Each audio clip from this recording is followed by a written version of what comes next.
Zigzag, pasa por favor.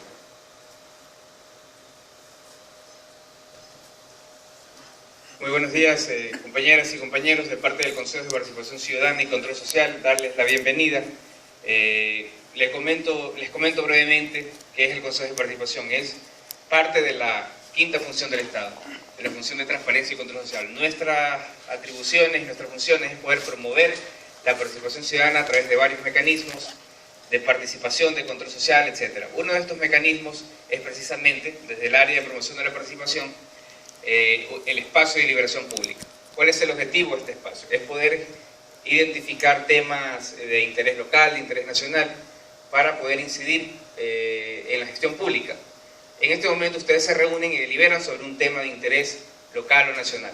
El objetivo es poder recoger sus observaciones, sus aportes, y si es necesario hacerlos llegar a las instituciones o a las autoridades pertinentes. También es posible que ustedes lleguen a acuerdos sobre poder crear o constituir otros mecanismos de participación ciudadana. Bueno, eso es en breve lo que es un espacio de deliberación pública que promueve el Consejo de Participación. Aquí también contamos con la presencia de la coordinadora provincial del Consejo de Participación en Guayas, la compañera Balbina Alvarado, y los técnicos que van a facilitarnos, van a ayudarnos en el espacio el día de hoy, el compañero Jorge González y la compañera Julieta Monsalve, ¿no? Entonces, bienvenidas, bienvenidos, estamos a las órdenes para poder asesorarlos, acompañarlos en este proceso, ¿no? Muchas gracias. Bueno, gracias de verdad. Y bueno, como primer punto, dentro de esto voy a empezar con mi ponencia explicando lo que es el laicismo. El laicismo puede sonar un poco sencilla la palabra, pero tiene muchos significados y hay que darle un contexto socio-histórico y geográfico, puesto que en diferentes épocas y en diferentes lugares la palabra laicismo, laico, laicidad ha tenido múltiples significados. Entonces podemos definir de que por lo menos etimológicamente la raíz de la palabra laicismo viene de laicos, que significa del pueblo.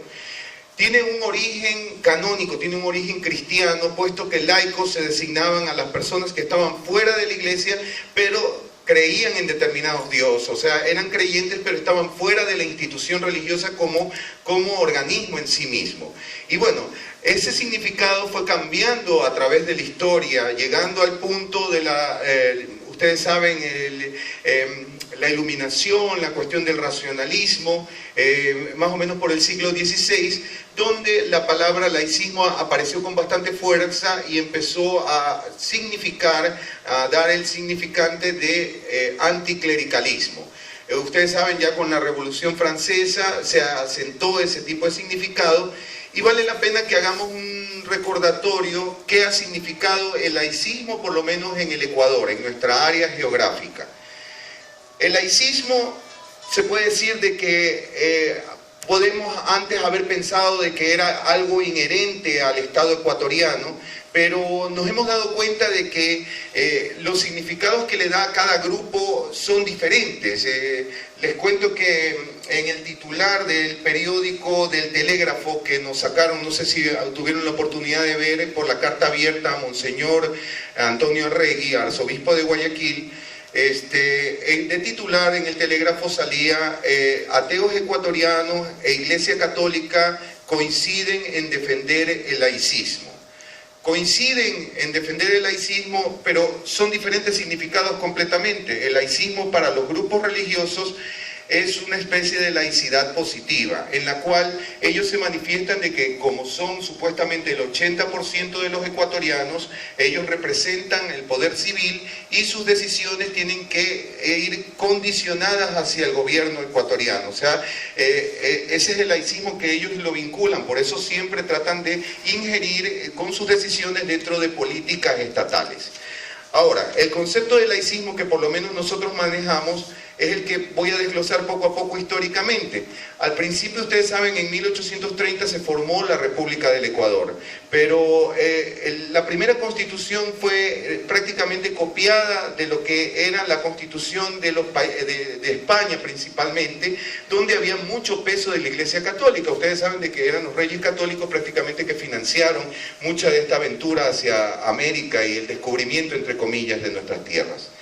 Y la situación es que en nuestra primera constitución dicen claramente que el Ecuador es un país católico, apostólico, romano, en la Constitución y como primera parte, y que el Estado ecuatoriano defenderá de cualquier otra creencia a la Iglesia Católica. Eso de ahí continuó durante varios años, hablemos del periodo 1830 hasta 1860, donde hubieron bastantes conflictos que armaron como una especie de coyuntura entre diferentes latifundios, diferentes tipos de burgueses de esa época, y decidieron tomar el poder dándole más peso a la Iglesia Católica. Entonces, desde 1960 tenemos al principal representante de este nuevo movimiento, que es el señor Gabriel García Moreno, ustedes saben, tristemente famoso, presidente del Ecuador, por la Carta Negra, en la cual se estipulaba esa constitución, la Carta Negra, de que uno tenía que ser católico para ser ciudadano ecuatoriano. Ustedes saben que durante el gobierno de Gabriel García Moreno se le dio bastante peso a la Iglesia Católica, prácticamente la educación pública no existía, puesto que los jesuitas empezaron a manejar todo el sistema educativo, ni qué decir de que no existía registro civil en esa época, todo era manejado directamente desde el clero. Nacimientos, defunciones, matrimonios, no había ningún tipo de legislación para la sociedad civil, únicamente parte del clero. Bueno, esto continuó, ustedes saben, vino con la muerte trágica de Gabriel García Moreno, vinieron más conflictos, pero empezó a armarse ya lo que se llamó el boom cacautero, más o menos por 1875 aproximadamente, y en este boom cacautero a muchos burgueses, de por lo menos de Guayaquil y de lo que es Manabí, Manta, le ocasionó un exceso de dinero el boom cacautero y causó de que por lo menos esos grupos que no tenían que ver con la iglesia adquirieran mucho poder, entre esos también los grupos bancarios. Con estos grupos que cada vez se sentían más resentidos, porque hay que también poner en contexto sociohistórico con lo que estaba ocurriendo en Europa. En Europa ya había salido las teorías de Carlos Marx, había mucha convulsión social dentro de Europa que se veía reflejada hasta cierto punto con sus matices dentro de nuestro pueblo ecuatoriano. Y bueno, había un movimiento de montoneros y como les decía, ya los grupos de banqueros, los grupos principalmente empresariales ya estaban cansados de pagar tanto dinero a la iglesia, producto de diezmos, impuestos extras que había puesto el gobierno de Gabriel García Moreno, y decidieron apoyar a un grupo de revolucionarios, se podría llamar, que le llamaban libertarios, mejor dicho en esa época, que se llamaban los montoneros de Manabí. En este grupo uno de los líderes principales era el general Eloy Alfaro, que ustedes saben que fue el promotor, el primer grande que sacó en la Constitución la palabra de Dios y por primera vez habló del Estado laico, habló que el Ecuador debía ser un país laico. Dentro del gobierno de Eloy Alfaro podemos ver de que por el boom económico que tenía se favoreció la burocracia, se logró hacer la cuestión, las telecomunicaciones, se hizo el ferrocarril transandino y otros logros más importantes también para todo el Ecuador. Pero la verdadera bandera de toda esta época fue el lograr sacar a la religión católica de los establecimientos educativos, de los estudios. Y también lo del registro civil, por ejemplo, por primera vez se quitó a la Iglesia Católica potestad legal de ellos avalar los nacimientos, los matrimonios, las defunciones, y se armó por primera vez un registro civil directamente del gobierno, aparte. Ni qué decirles, con la cuestión de la educación, principalmente muchos curas, sacerdotes que habían venido, jesuitas, para impartir, tuvieron que hasta huir del país porque fue bastante fuerte la división, por lo menos en esa época en el Ecuador, donde muchos grupos caracterizaban a la revolución liberal de Eloy Alfaro como el diablo contra las fuerzas de Dios que representaban al clero y la iglesia.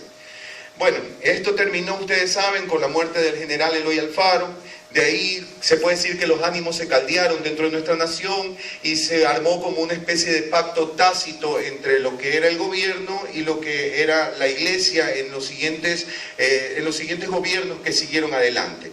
Y se puede decir de que cada vez la Iglesia trató de mantener su injerencia en la educación del Ecuador, y era un tirijala que llegó, se puede decir, cuando ya empezó 1900, 1910, 1920, ya las personas que se caracterizaban como libertarios empezaron a cambiar su discurso, porque ya estaba surgiendo la revolución bolchevique en otros lados, vino la cuestión esta de la Unión Soviética, y bueno, después en 1970 vino la Guerra Fría. Entonces claramente se vieron dos bandos en los cuales, por ejemplo, en el embargo comercial a Cuba, salió el bando de la Iglesia directamente a desprestigiar a las personas comunistas, socialistas, que habían tomado, se puede decir, el estandarte de la laicidad del Estado dentro de la política. Pero bueno, eso hasta más o menos el siglo pasado. Pero actualmente vamos a hablar en el 2014. ¿Qué significa el laicismo actualmente?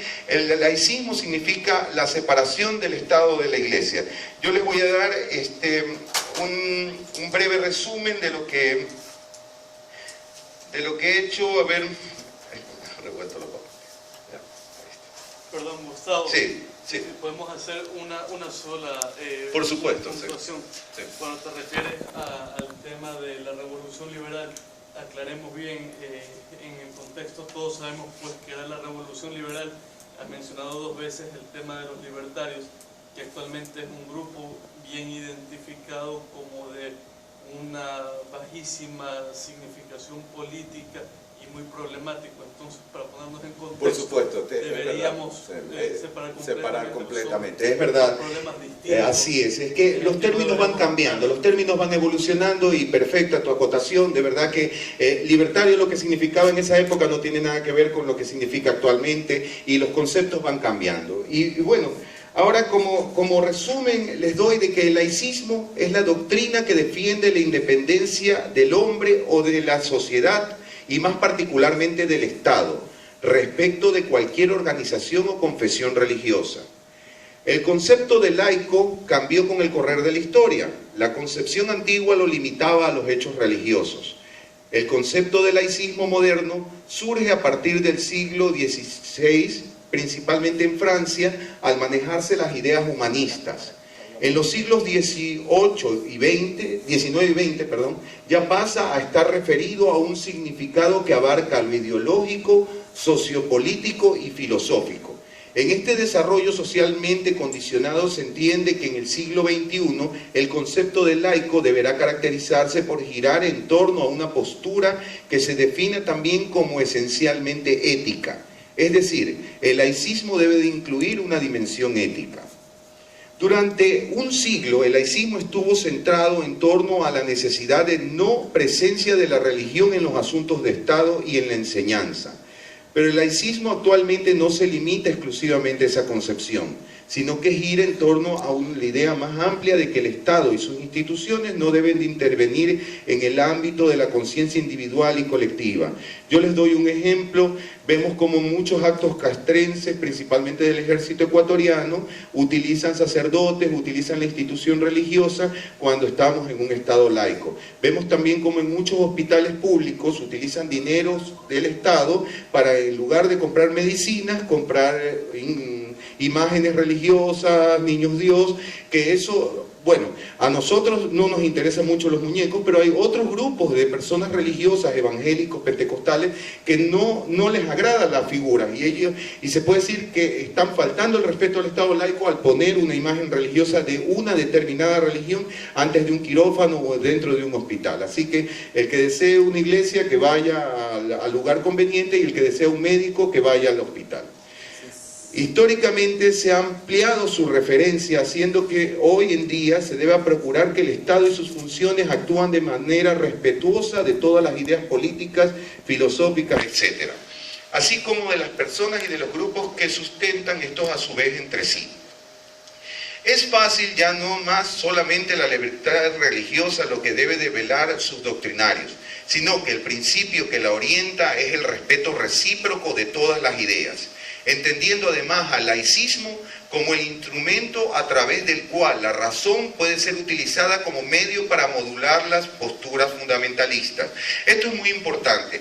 ¿Por qué? Porque vemos como el caso que apenas el gobierno, en una disposición que ya había salido en la Constitución en el año 2008, la cuestión de las uniones de hecho, como en la unión de hecho no se especificaba el sexo, si podían ser 2 hombres, 2 mujeres, acogerse si es que tenían 2 años y ciertas reglas que pone el registro civil, pero tristemente no se lo estaba pasando a un registro magnético, no estaban siendo registrados y las personas que querían acceder a la unión de hecho tenían un montón de trabas y total no podían acceder a ese derecho.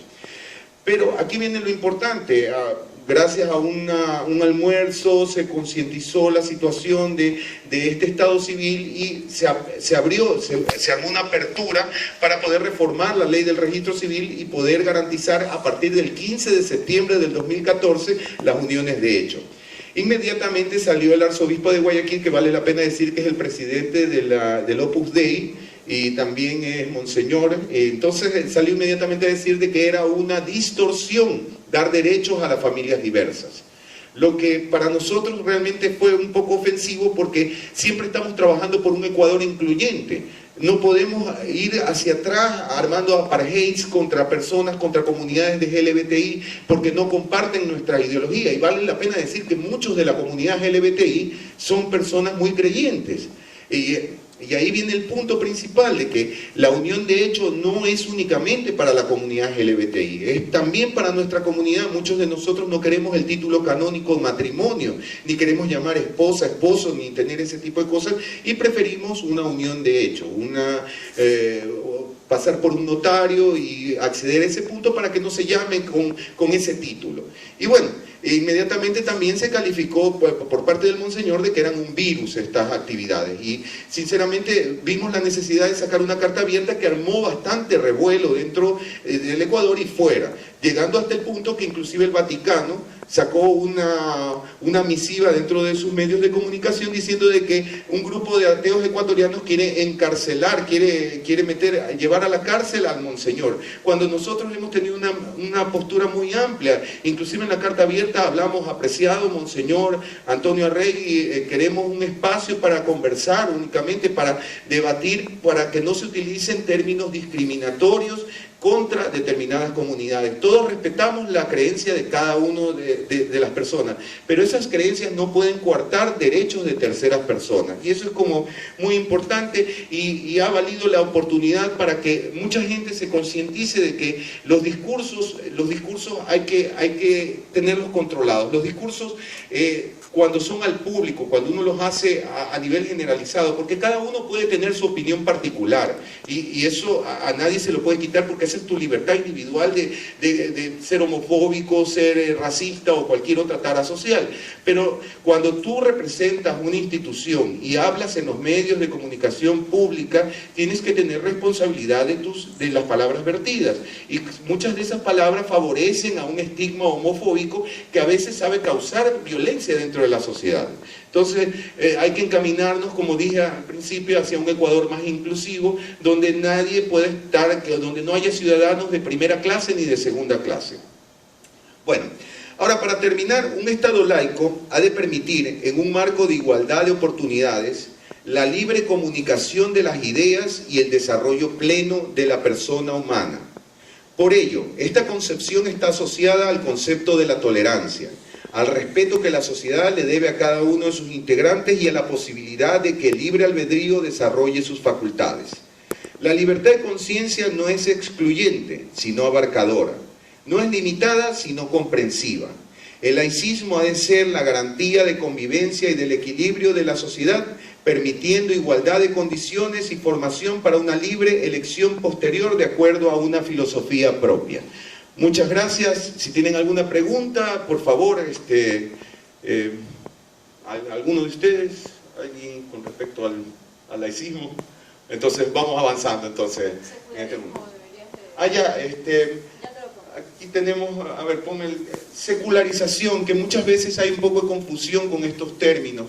La secularización es el paso de algo o de alguien de una esfera religiosa a una civil o no teológica. El laicismo se basa en el proceso de secularización. Cuando las iglesias controlaban la educación, vino el proceso del laicismo y al secularizarla fue arrancándolas del manejo de la iglesia, pasándolos a la potestad de la sociedad civil. La secularización también se refiere al proceso que experimentan algunos estados o territorios cuando diversas instituciones y bienes pasan de la esfera religiosa a la civil.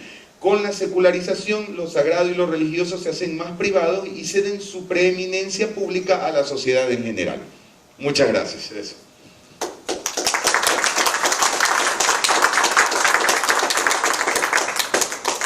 Bueno, les saludo, Lorena Zambrano.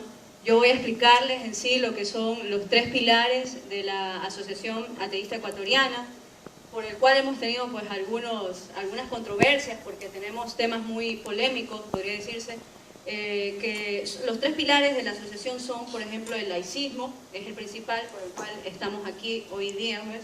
El segundo son los derechos igualitarios, el tercero el derecho al aborto, y por último la eutanasia, ¿no? Que son temas realmente que tienen un tinte bastante polémico, espinoso por la cantidad de religiones pues, ¿no? que se oponen mayormente a la eutanasia, al aborto, ¿no? Entonces los 3 últimos temas tienen que ver con el ateísmo y especialmente con la laicidad del Estado, porque tienen en común que son derechos coartados por la religión, no tanto a la eutanasia como al derecho por el aborto, no son, y los derechos igualitarios tenemos en común de que los 3 somos coartados nuestros derechos por la religión. Entonces ahí tiene que ver mucho con el ateísmo, ¿no? ¿Por qué nosotros nos preocupamos ahorita por esta cuestión del laicismo? Los últimos 3 temas, bueno, tienen que ver especialmente con la laicidad del Estado, y bueno, en el caso de los derechos igualitarios, que es el primero que les voy a explicar y su relación con el laicismo, tiene que ver con nuestra vida privada, en la cual la moral religiosa siempre ha estado presente para tergiversar, en muchos de los casos, discriminar a base de tabúes y mitología. No, las concepciones de moral sobre cómo o cuál sea la sexualidad correcta son a todas luces cuestiones relativas a la vida individual de cada persona, ¿no? en las que no hay acuerdo alguno. Por ejemplo, si alguien considera que las relaciones sexuales fuera del matrimonio son inadecuadas, inapropiadas, en definitiva malas, lo que procede es que no las practique, pero no puede pretender imponer a toda la sociedad su particular concepción de lo que normalmente está bien o está mal. Los creyentes siempre tendrán la posibilidad de la abstinencia como forma de evitar embarazos no deseados y enfermedades de transmisión sexual. Nadie les va a impedir vivir conforme a sus propias convicciones, como decía Gustavo, no todos son cosas individuales, ¿no? Pero no es aceptable y peor que estemos en un estado laico y que recriminen al resto no vivir según sus convicciones. En el caso de la comunidad atea, las personas antirreligiosas o aquellas que se aman del mismo sexo ven sus vidas individuales afectadas por estos conceptos que a menudo se enseñan en la escuela y van creando estereotipos. Bueno, es importante también subrayar lo que dice la Constitución.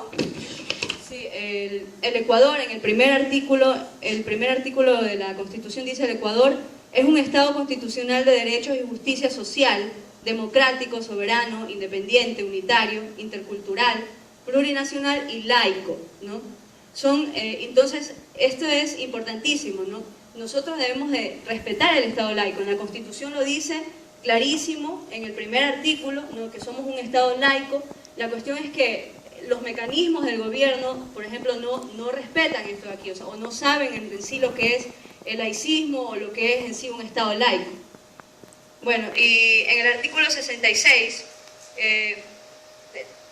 ponme el artículo 66, por favor, que dice que se reconoce y garantiza a las personas el derecho a practicar, conservar, cambiar, profesar en público o en privado su religión o sus creencias y a difundirlas individual o colectivamente, con las restricciones que impone el respeto a los derechos humanos, ¿no? En esto está lo que es el aborto, los derechos igualitarios, en todo esto donde las religiones normalmente se meten, ¿no?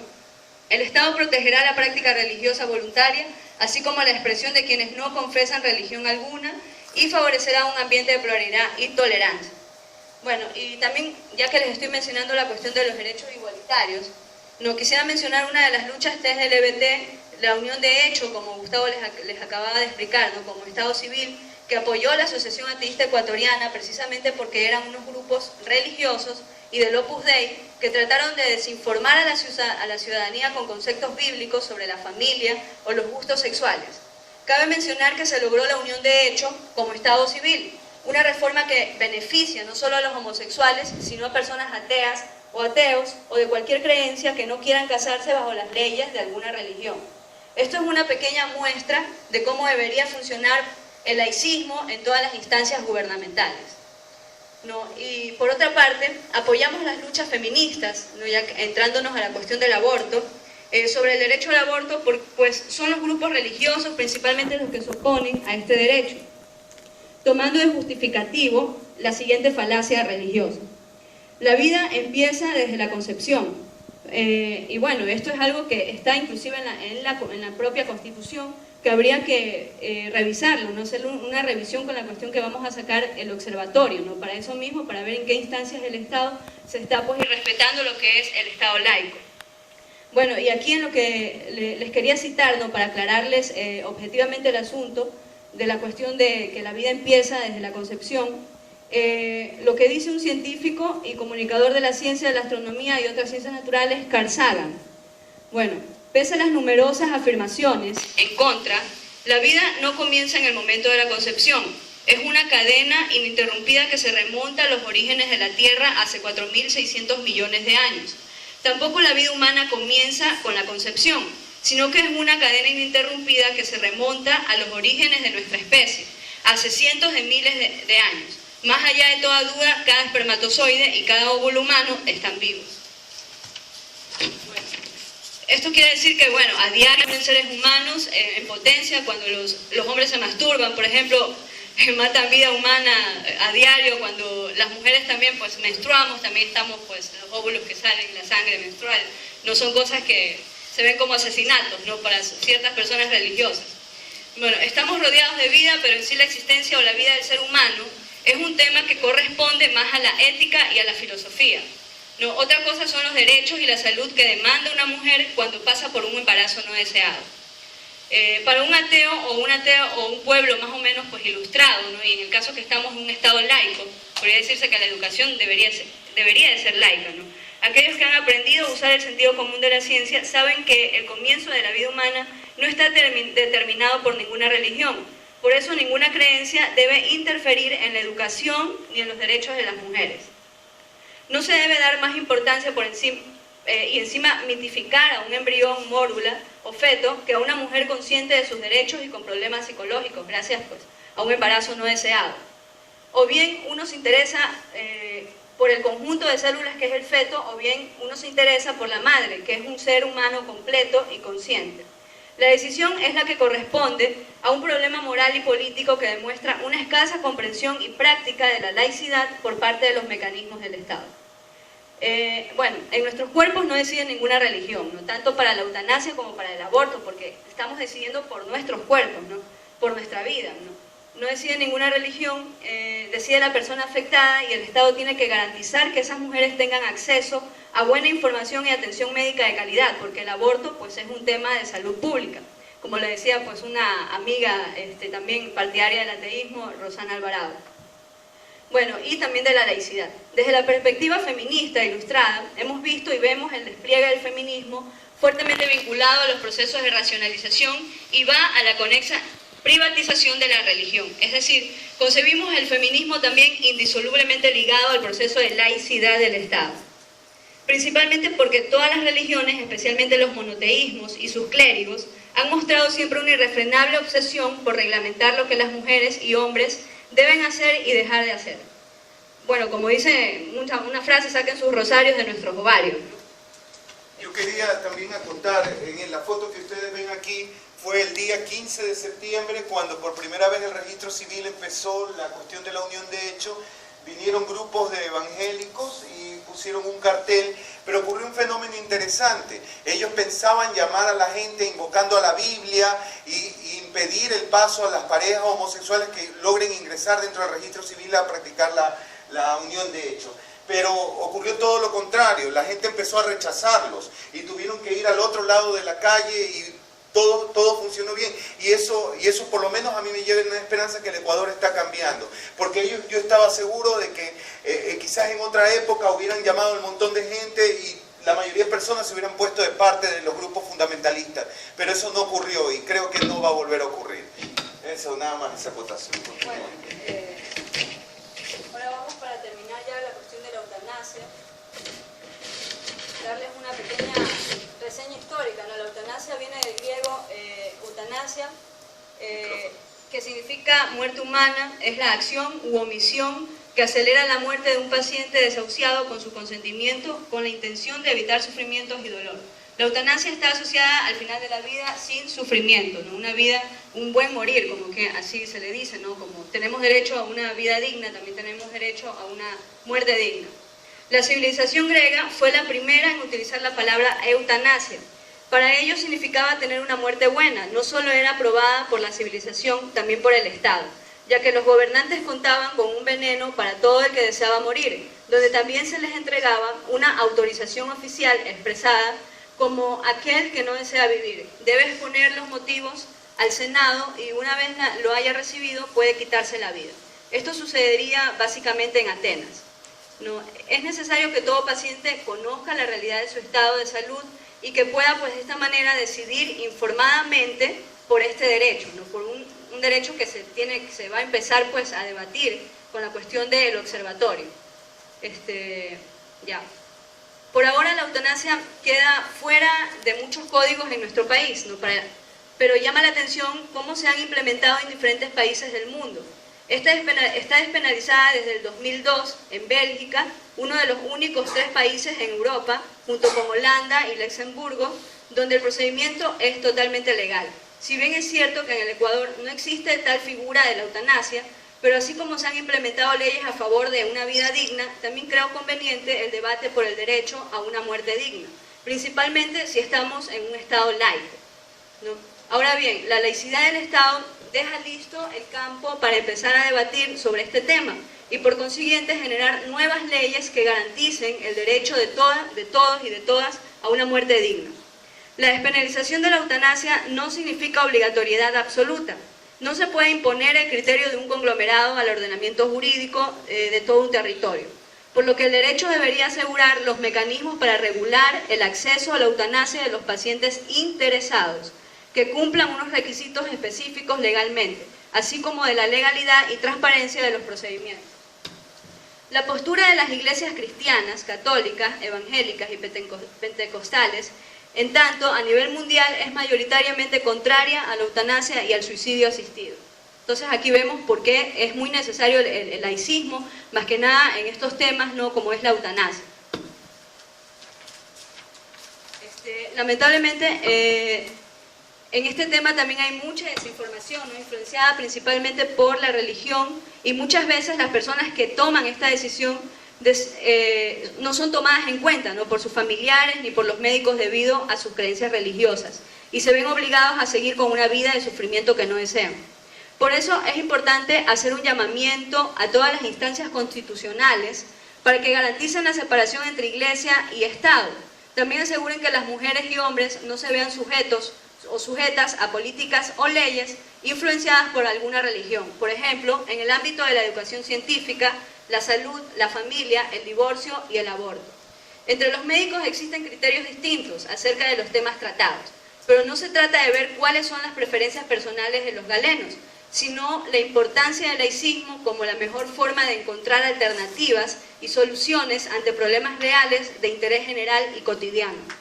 En el debate de los temas como los derechos igualitarios, el aborto, la eutanasia, la prolongación de la vida, la fertilización in vitro, el uso de células madres con fines terapéuticos y los nuevos alcances de la genómica, entre otros, debe prevalecer una perspectiva estrictamente laica como la mejor vía para lograr acuerdos. Y para terminar, Bueno, camaradas ateístas, les digo, la decisión de decidir sobre nuestra vida o nuestra muerte es única y exclusivamente privada y personal. Ninguna religión, ninguna creencia puede estar sobre nuestro derecho a decidir sobre nuestros cuerpos.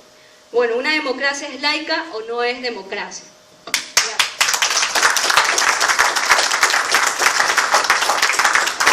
¿Alguna pregunta que deseen?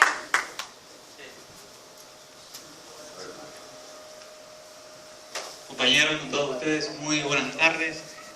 Primero, felicitarles, porque realizar estas reuniones obviamente siempre son de mucho levantamiento armonioso para todos quienes queremos vivir en plena libertad. Yo les hablo acá como médico, no sé si hay otro médico acá, porque es muy importante esta intervención. Primeramente, el laicismo. El laicismo como tal no se practica en ninguna área hospitalaria. Cuando nosotros vamos al hospital, yo trabajo en Puerto Viejo, cuando trabajo en el hospital del día de Puerto Viejo, vamos a la terapia intensiva, o vamos a la zona de terapia física, o vamos a la zona de consulta externa. Hay una virgen, hay un diosito, hay un niño Dios. Entonces hay muchas cosas que a la final, yo siempre digo que la religión, después de habernos evolucionado, realmente es la involución de todo. Realmente es la que no nos ha dejado continuar de manera libertina e inteligente para ser ya definitivamente seres más desarrollados. Como punto uno. Segundo punto, yo estoy completamente de acuerdo con el aborto y con la eutanasia. Pues una mujer obviamente que se embaraza sin haberlo querido, obviamente al ser fruto de una violación o de algo parecido, obviamente esta mujer va a querer un aborto. En cuanto a la eutanasia, viene de las palabras griegas eu, que significa buen, y Thanos, que si se ven en las películas de Marvel, que se enfrenta contra Thanos, es muerte, ¿no? Entonces una buena muerte. Es una buena muerte cuando el paciente está en terapia intensiva, añoso, 80 años. Yo atiendo a los pacientes oncológicos. Y verán ustedes cuántos pacientes oncológicos a sus 80 y 90 años no tienen ninguna fuerza de vivir. Porque de hecho ya han vivido, pero su vida, por cuestión del tiempo y del espacio, ha terminado. Y ellos quieren terminar con su vida. Pero lastimosamente los diferentes regímenes y aquel malestar social que se finge que si lo dejo morir me pasa esto o esta cosa, es realmente complicado. No hay nada más bueno en todo este ámbito para la superación que la educación. Hay que educar a todas las personas con quienes estamos. Hay que enseñar lo que es el verdadero laicismo para motivar de manera eficiente hacia un desarrollo bueno y equilibrado. Eso es todo. Muchas gracias. Gracias por tu aporte. Excelente la intervención aquí y sacó varios puntos.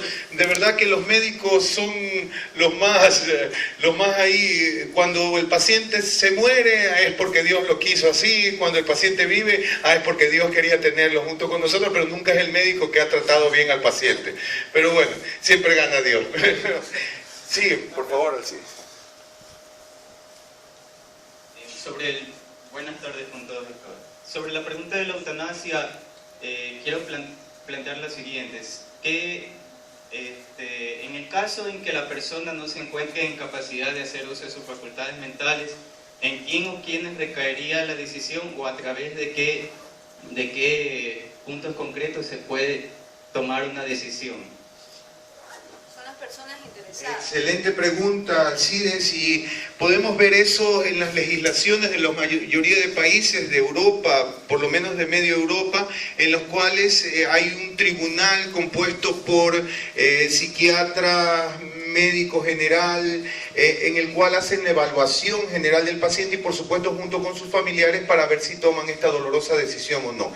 Pero en ciertos países como Noruega, Suecia, es bastante ágil el trámite. Hay otros países que tienen legislación para la eutanasia, pero es bastante complicado poder acceder, como Suiza y Alemania.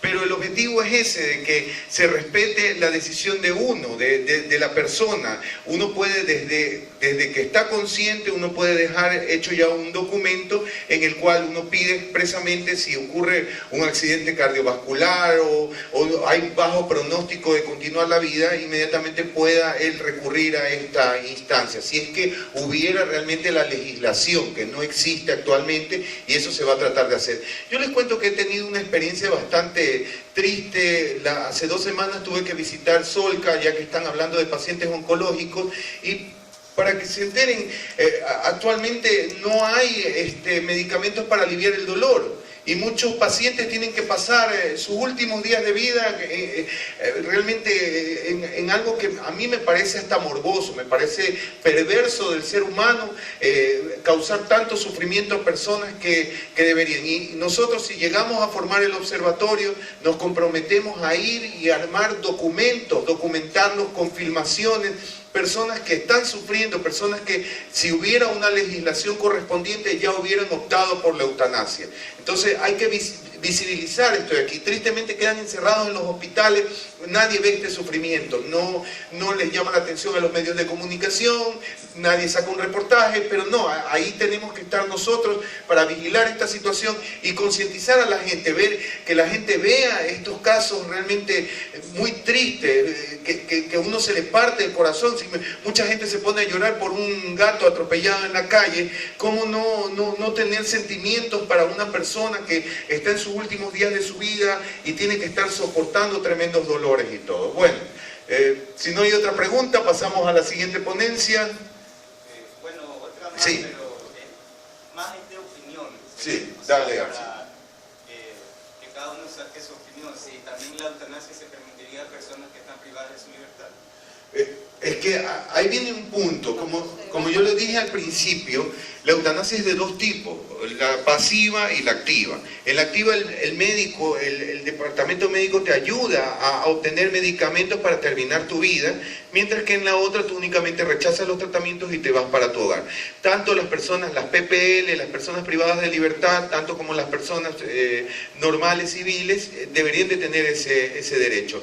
Ni qué decir de que en las cárceles proliferan mucho las enfermedades como el VIH, la tuberculosis, y sí, sinceramente, cualquier paciente que sienta de que ya la vida no es vida, la vida es sufrimiento únicamente, debería de haber un instamento legal de que pueda ampararlo y protegerlo frente a esta trágica situación. Así es, así. ¿Alguna otra pregunta más sobre el tema? Sí, dale. Bueno, perdón, acotando un poquito a lo que él menciona, ¿no? Pero para lo que tiene que ver con las personas privadas de la libertad, se tendría que obviamente sanear primero todo el ambiente en el que viven para evitar ese tipo de circunstancias y llegar a esos niveles. Porque, por ejemplo, una persona que entra sana y allá adentro se enferma, sería una situación bastante triste. Por cualquier cosa que haya cometido que le haya hecho merecedor de estar dentro de una cárcel, sería peor todavía que entre, se contagie de tuberculosis y tenga que vivir en un ambiente que obviamente para él la vida que completamente desmerecida. O sea, tener la figura, los medios legales para que pueda acceder, pero obviamente primero ver que no se quede con que tenemos esta opción y dejar y que se mantenga la corrupción sanitaria que hay dentro de las cárceles. Tristemente la eutanasia que ahora practican los PPL, las personas privadas de libertad, es coger una sábana, y ustedes saben los casos que hemos visto de que desesperadamente se tienen que suicidar, les tienen que quitar cinturones y todo ese tipo de cosas, porque así ocurre. O sea, hay personas deprimidas, pero por eso es que en la mayoría de países es un apartado donde se conjugan psiquiatras, médicos generales, inclusive sociólogos, que van a analizar cada caso. Y no es que así apenas una persona sufre ahí un ataque de depresión, inmediatamente, no, ya me apesta la vida, me quiero morir, inmediatamente va a acceder a la eutanasia. No, esto son con hechos comprobados, un cuadro, un diagnóstico médico, científico, en el cual se determine de que no hay posibilidad de recuperación, y de ahí se procede ya a hacer algún tipo de intervención con respecto a la eutanasia.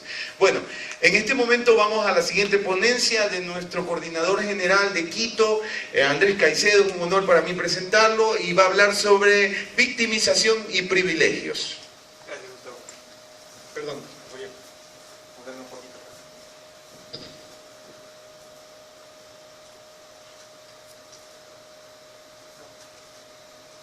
Con todos, compañeros, coidearios, yo quería empezar esta ponencia contando una anécdota. La ponencia se llama Privilegios de Victimización. Inició Gustavo acertadamente hablando sobre las definiciones del laicismo, luego Lorena nos dio los lineamientos que tiene la asociación para defender el laicismo, y yo con esta ponencia lo que pretendo es dar una razón más política sobre por qué es importante que exista un observatorio y que tengamos una postura vigilante ante los abusos de la religión. La anécdota es bastante graciosa, de hecho. No sucedió aquí, sucedió en Jerusalén. Sucedió en un vuelo de El Al, de la aerolínea El Al, donde viajaban unos judíos ultra ortodoxos y que se negaron a sentarse junto a mujeres. Porque bueno, la religión judía en la parte más ortodoxa tiene reglas súper estrictas en cuanto al contacto, de que mi ropa no puede tocarse con la ropa de una mujer, etcétera, etcétera, ¿no? Para resumirles el cuento, el avión estuvo retrasado del despegue por unas 2 o 3 horas. Tuvieron que obligarles prácticamente a estos individuos a sentarse, por lo menos mientras durase el despegue. Cuando el avión salió, ellos sacaron el cinturón, se pararon en el pasillo y se pusieron a rezar en voz alta durante todo el vuelo, 11 horas de vuelo. Muy divertido de haber sido. 11 horas de vuelo. Pobres pasajeros. Muy divertido de haber sido, en efecto. Eso es un privilegio religioso. Si una persona laica no suscrita a ninguna religión, o suscrita a una religión que no está de acuerdo al país en donde sucede, hace lo mismo, a ese mismo acto se le llama secuestro de avión. Y sería un delito federal en todo el mundo. No tendrían que llamar a la policía, tendrían que llamar al FBI para sacar a esa gente del avión y permitir que despegue, porque eso es un secuestro. Pero como estamos hablando de Israel y eran judíos ortodoxos, pues entonces claro que los señoritos se sienten un rato porque tienen que cumplir las normas internacionales y después que se paren ya con lo que les dé la gana. Eso es un privilegio religioso. ¿Y qué pasa si lo coartas? Que se victimicen. Bueno, luego de esa anécdota, resulta que yo, para venir acá a hablarles, yo quería hablarles más sobre el tema tributario de las iglesias. Y me puse a investigar un poco sobre la legislación ecuatoriana. Resulta que la legislación actual, a pesar de que la Constitución habla de la libertad de cultos, data de 1937. Hay una ley de cultos, ley de libertad, no se llama ley de libertad religiosa, es una ley ahí hecha en esa época por Federico Páez. Federico Páez fue uno de los principales detractores de Velasco Ibarra, dictador. Y una de las cosas importantes que hizo, bueno, era una especie de Lucio Gutiérrez de la época, hagan cuenta. O sea, empezó siendo de izquierda y luego ya se dio cuenta de que la plata estaba en otro lado. Y celebró una famosa regulación que se llama Modus Vivendi con el Vaticano. Y este Modus Vivendi está vigente hasta hoy. Lo que dice el Modus Vivendi básicamente es que la Iglesia Católica puede hacer lo que le dé la gana y el Estado no le puede joder. Bien. Entonces dije, no, algo tiene que haber. Y en efecto, según el SRI, las iglesias están dentro de este punto de aquí abajo.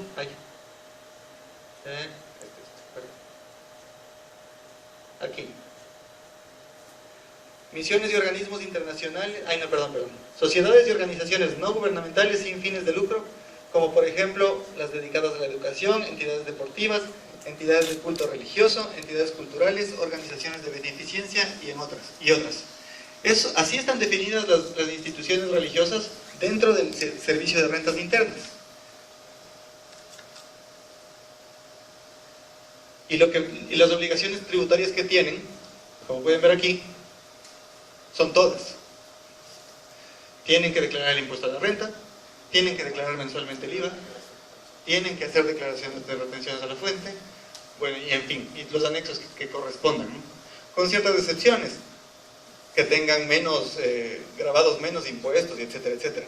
Pero en definitiva, son agentes tributos, son sujetos de tributo del Estado.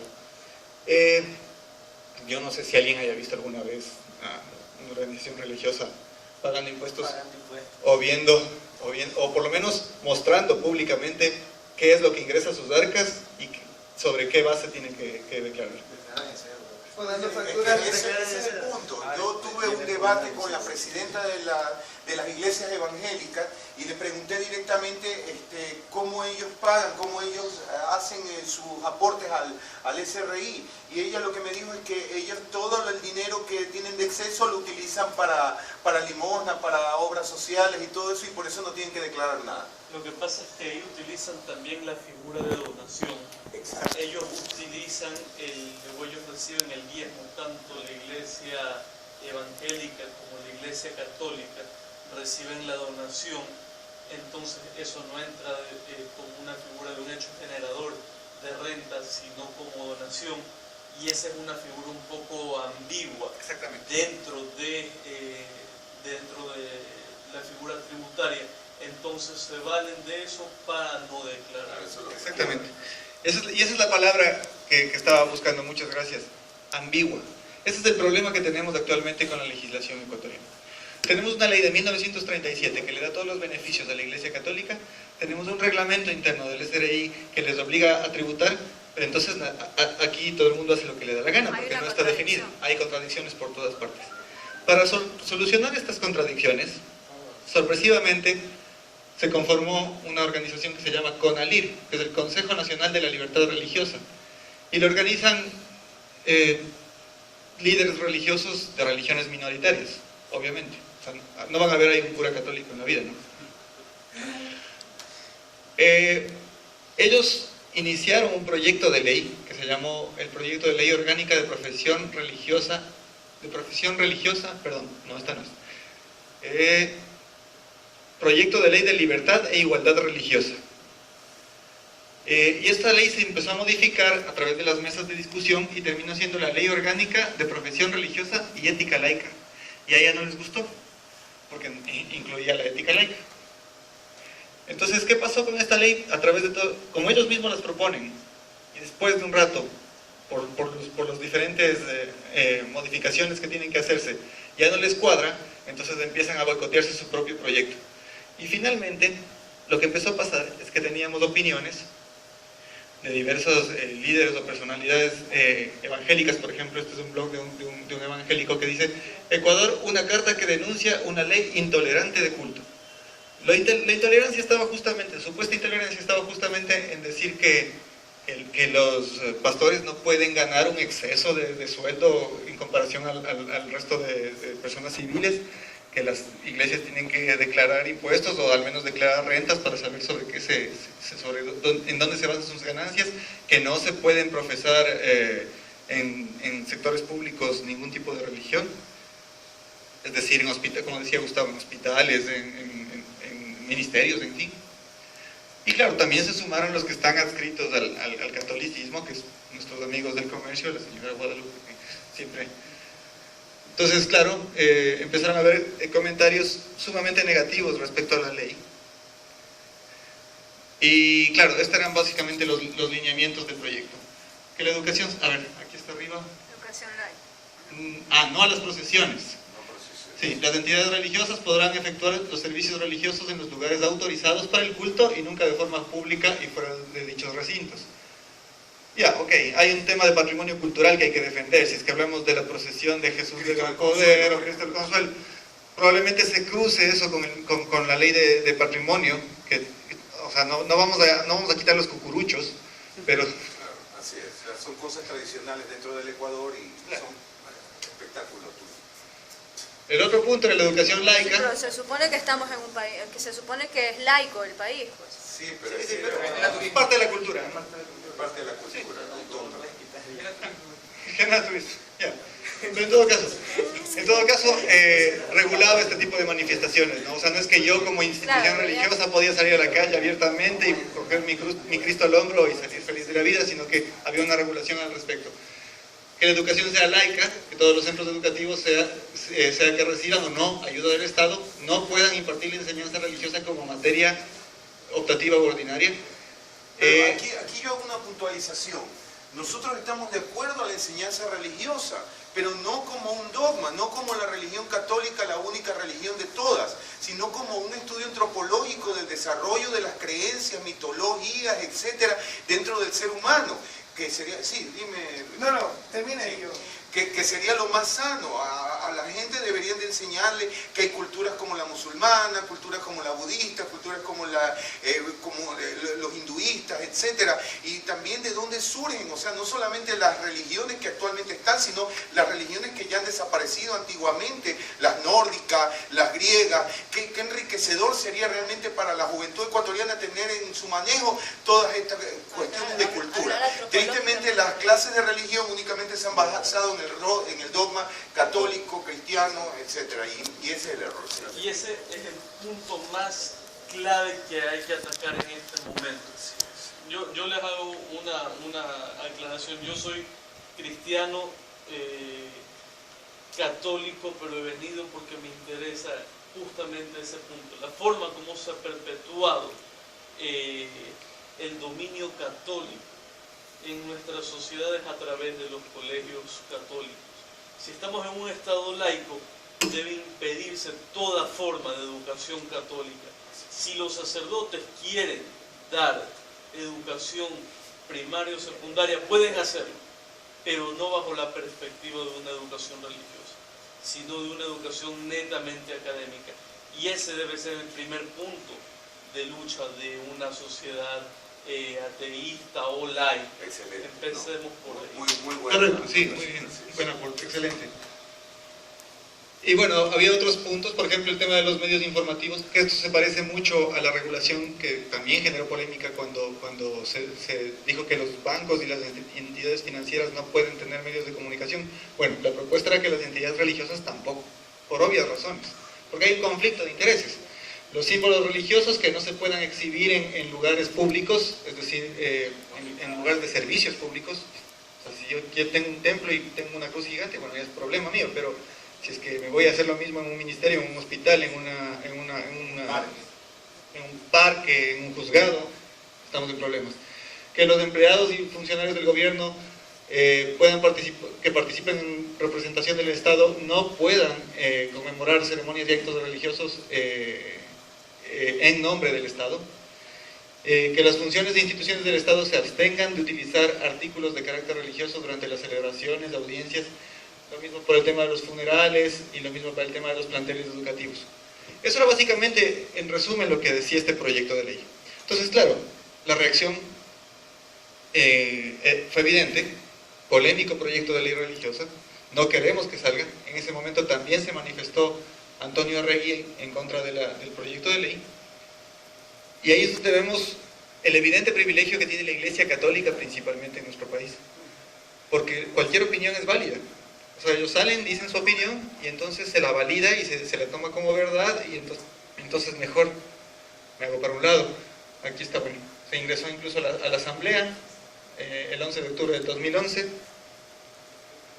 Después me puse a revisar en los archivos de la asamblea y como verán están en orden de fecha y después de octubre del 2011 y no está en ningún lado, es decir que quedó archivada y en efecto lo confirmó un artículo de Telégrafo en donde dice que la asamblea archivó el proyecto de ley orgánica de libertad e igualdad religiosa.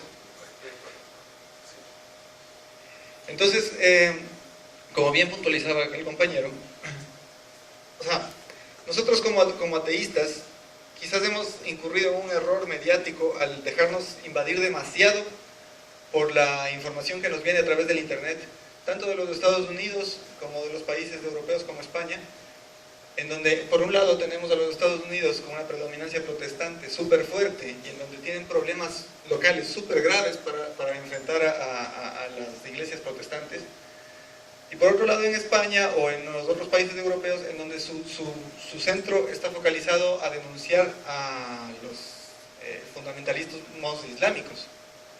Nosotros no sufrimos ninguna de las dos cosas aquí en Ecuador. Nuestro problema aquí y en Latinoamérica en general es la Iglesia Católica, porque es hegemónica. Quizás los otros grupos minoritarios religiosos, en este punto específico, son más bien nuestros aliados, porque a ellos también les interesa que el Estado sea laico, porque a ellos también les interesa la equidad. Entonces hay que empezar a ser un poquito más críticos. Yo sé que es divertido ver las opiniones en internet, los memes, las entrevistas de Bill Maher, en fin. Hay un montón de cosas que son divertidas y que son chéveres de compartir y que nos causan gracia y que incluso nos fomentan una especie de sentido de mofa hacia la cultura estadounidense un poco. Y de alguna manera nos hace sentir blindados a nosotros, ¿no? Entonces, mira estos manes cómo tienen esos problemas y nosotros acá no. Mentira, nosotros acá tenemos lo mismo pero más grave. Sino que está tan blindada la Iglesia Católica a toda crítica que ni siquiera nos permite observarla de cerca. Es por eso que es fundamental que se construya, que se establezca el Observatorio por la Laicidad.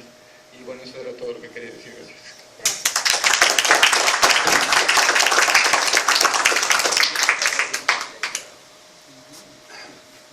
Bueno, ¿alguna pregunta desean para la interpretación? Bueno, entonces continuamos a la siguiente ponencia.